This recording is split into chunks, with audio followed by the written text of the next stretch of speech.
আজ আমি আপনাদের সাথে শেয়ার করব দুর্দান্ত স্বাদের একটা আলুর রেসিপি, যেটা কিন্তু থাকলে দুপুরে গরম ভাতের সঙ্গে আর কোনো কিছুরই প্রয়োজন হয় না। এমনকি রুটি, লুচি, পরোটা সবার সাথেই খেতে জাস্ট অসাধারণ লাগে। হ্যালো এভরিওয়ান, আসসালামু আলাইকুম। Welcome to Sonia's food studio চ্যানেলে সবাইকে স্বাগতম। প্রতিদিনের মতো চলে এলাম আবারও একটা রেসিপি নিয়ে। আশা করছি আপনাদের ভীষণ ভালো লাগবে। তো আজকে আমি ভাঙা আলুর তরকারি বানাবো। তার জন্য এখানে আমি মিডিয়াম সাইজের 4টা আলু অফ ক্যামেরা সিদ্ধ করে নিয়েছি। এখন আমি আলুগুলোকে হাত দিয়ে একটু ভেঙে ভেঙে দিচ্ছি। আর আমি কিন্তু পুরো ভেঙে দিব না।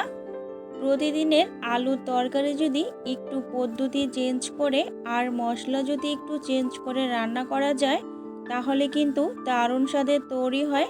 তো দেখুন বন্ধুরা, আলুগুলো কিন্তু আমি এইভাবে ভেঙে নিয়েছি। এইটা এবার একটা আমি সাইডে রেখে দিলাম। এখন একটা মশলা তৈরি করে নিচ্ছি।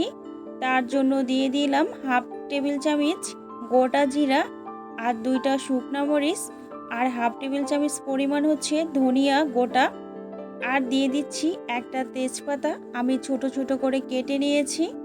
এইভাবে কিন্তু এই মশলাটা আমি ভেজে নিয়ে ঠান্ডা করে কিন্তু শিলপাটায় গুঁড়া করে নিব। এখন আমি ওই প্যানের ভিতরে কিছুটা পরিমাণে সরিষার তেল দিয়ে দিচ্ছি।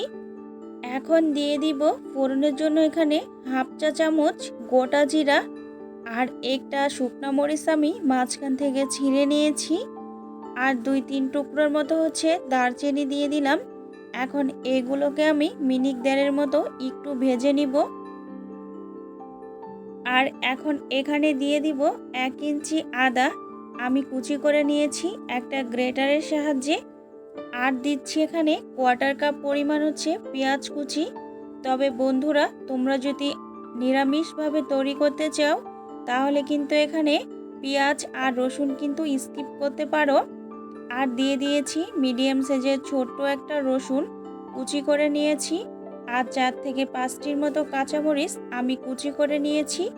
এখন এগুলো আমি একটু ভেজে নিব। আর দিয়েছি একটা টমেটো আমি কেটে নিয়েছি।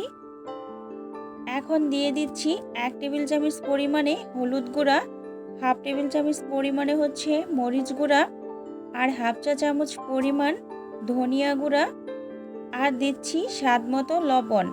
এখন এগুলোকে আমি খুব সুন্দর করে একটু ভেজে নিচ্ছি। আর মশলাটা কষানোর জন্য এখানে আমি কিছুটা পরিমাণে পানি দিয়ে মশলাটা খুব সুন্দর করে কষিয়ে নিব।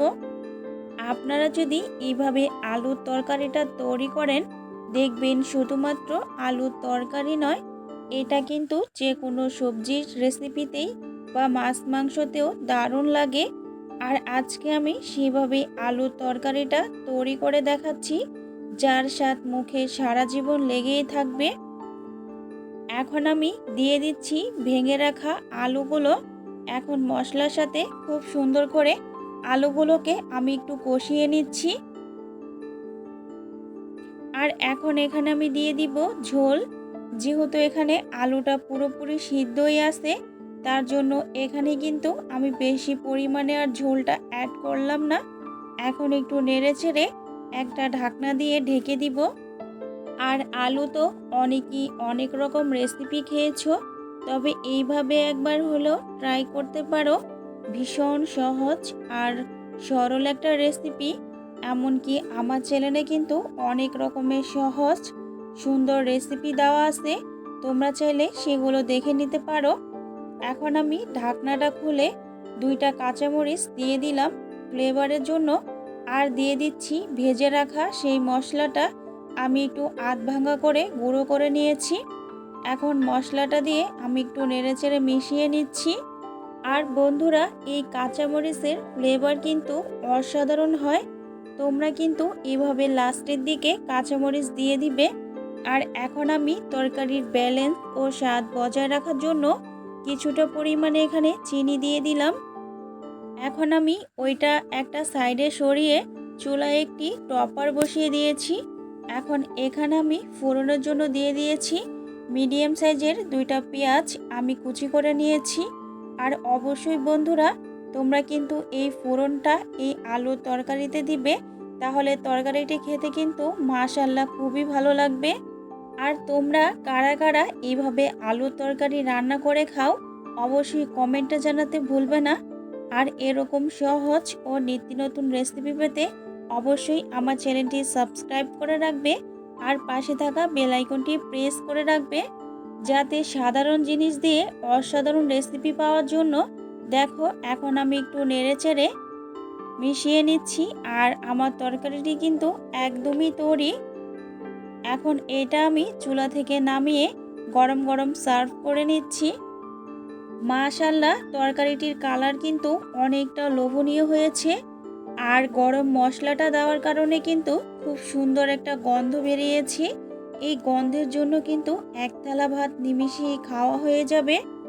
আর দেখো আমি যখন পরিবেশন করতেছিলাম মনে হচ্ছিল যেন এটা আলুর তরকারি না, এইটা খাসির কোনো বা মাংসের ঝোল, কারণ এতটাই গ্রেভিটা ঘন আর লোভনীয় হয়েছে।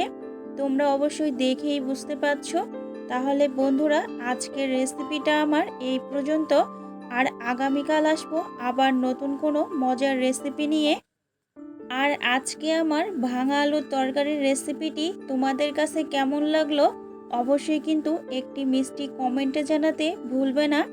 আর আমি চেষ্টা করেছি সাধারণ আলু দিয়ে অসাধারণ রেসিপি তোমাদের সাথে শেয়ার করতে। তাহলে আজকের মতো এই পর্যন্ত। সবাই ভালো থাকবে, সুস্থ থাকবে। আল্লাহ হাফিজ।